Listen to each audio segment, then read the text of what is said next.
Number one, he was out of touch with his surroundings. Out of touch with his surroundings.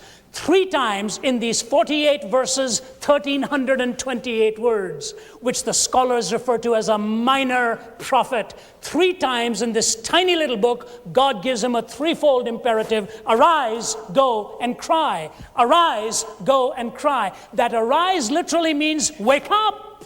Get up, Jonah. He seems to love the horizontal position, and God is forever waking him up. Get up, Jonah, get up. Go and cry. He may be a minor prophet in the minds of the theologians in terms of volume.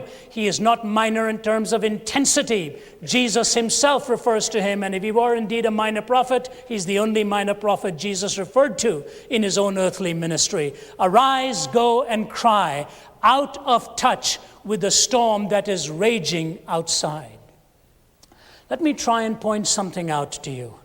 Jonah made some fundamental mistakes here, and I hope you and I can glean the lesson very, very importantly. I don't know how many of you like flying, but I hate it. And half of my life is spent 35,000 feet in the air. I am convinced that God allowed planes to be invented because more people talk to him at that level than any number talk to him at ground level. I have seen more lips and more symbols of the cross up there outside of the baseball diamond, I think, before they start hitting. But I remember once flying from Toronto to Chicago, and the pilot told us very euphemistically that they had technical difficulties, which is very helpful when you're a non-technical person, and tells you that we cannot land because he cannot lower the landing gear. Very nice to know that. And as he was informing us of that, we were told we were going to have to make an emergency landing, dumping all our excess fuel before we could come into this situation and try and force the landing gear, whatever he was going to do. We were all redistributed and repositioned for what it was worth. We were all given the brace position, what to do when we were landing, which is to put your head between your knees, hold on to your ankles, and breathe normally.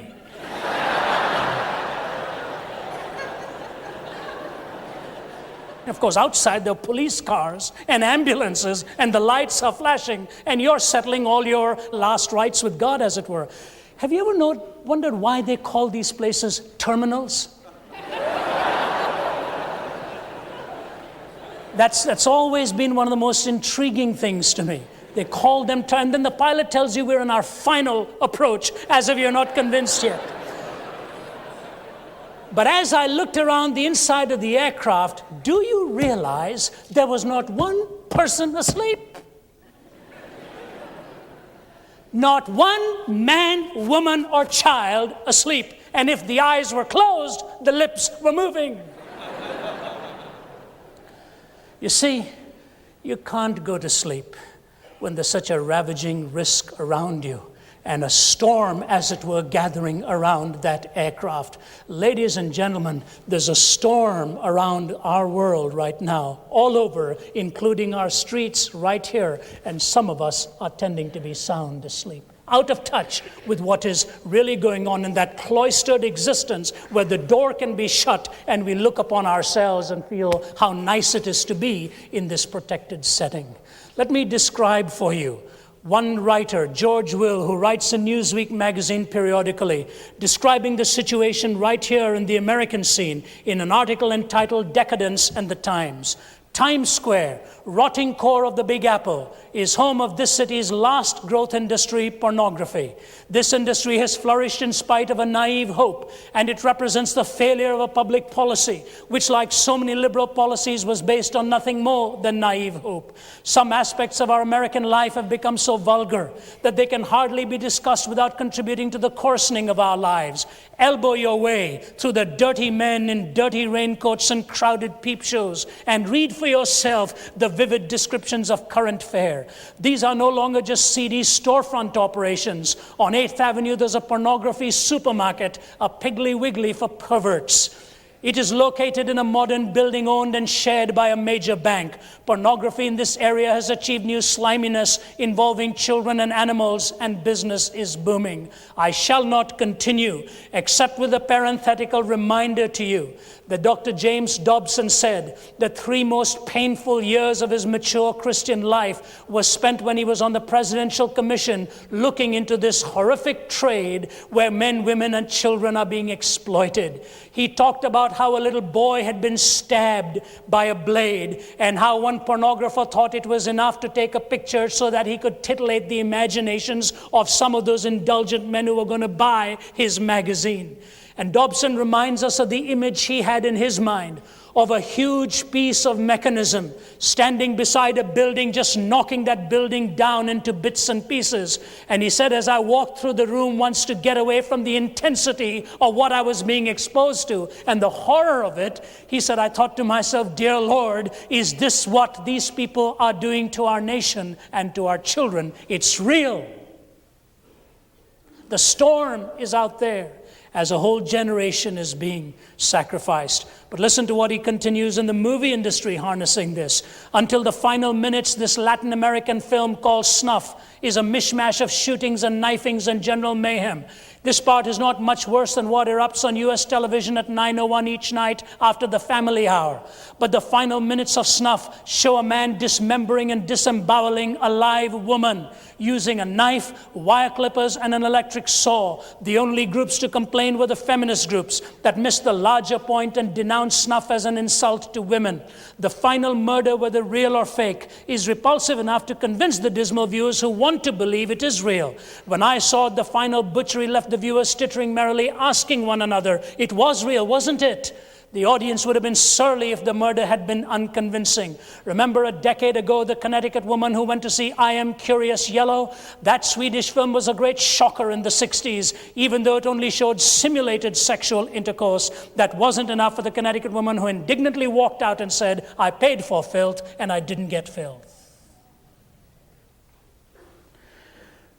How do you react to that? Particularly for those of you who work with children, who see your own children or your grandchildren or some child that you love growing up in this kind of a menu being offered to them day after day, night after night, all in the name of doing whatever they feel is right, nobody answering the question, what is it right to feel?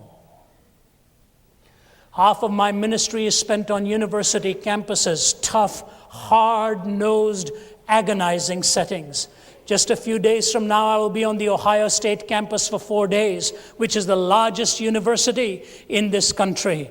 I know the hard-headed professors that you're going to have to do battle with. I know the questions that will come storming immediately after you've finished asking for some moral and spiritual absolutes in our time. And all of these men and women standing behind professorial lecterns, at least many of them, somehow in academic verbiage, hiding, drowning out the real anguish of this nation and the real hunger that the world is craving for within themselves. And the reaction you have is, at least I can speak for myself, the reaction I have is, why do you want me to go to such an immoral, unconscionable group of people? Can't somebody else do that?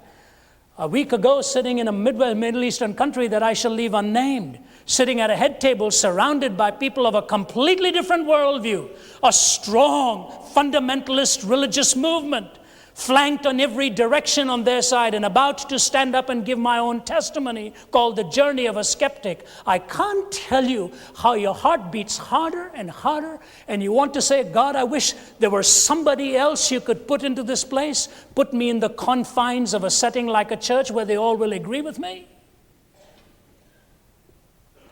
That's what's going on with Jonah. And Jonah made that simple but catastrophic mistake. I want you to hear this now. Jonah branded the people of Nineveh as immoral, failing to recognize that immorality is always preceded by impiety. People are immoral because they are first impious and not the other way around. Immorality in our streets is because there is irreverence in our hearts before God. Which means if the morality is merely symptomatic, then how can we solve it symptomatically by just changing our laws? We have got to change the heart of the individual, and only God is big enough to do that.